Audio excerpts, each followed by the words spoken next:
Ron Richards, obviously having heard all these songs, has selected only 4 to record. Best Me Mucho, Love Me Do, P.S. I Love You, and Ask Me Why. Now I know Love Me Do becomes the one that everybody sort of hangs Pete's career on, but there must have been something in that song at that time which Ron Richards thought was good enough to be selected for one of the 4 to record. When they were going through this, the tape operator Chris Neal, when he listens to Love Me Do and that whining harmonica, he thinks, this sounds interesting, and is told, let's go and get George Martin. So this is at the point at which George Martin is brought into the audition.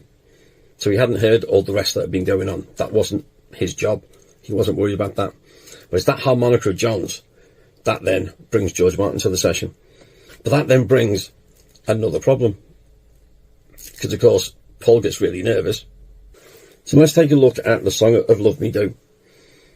Now it's interesting, Pete's comments on this when he's asked about it.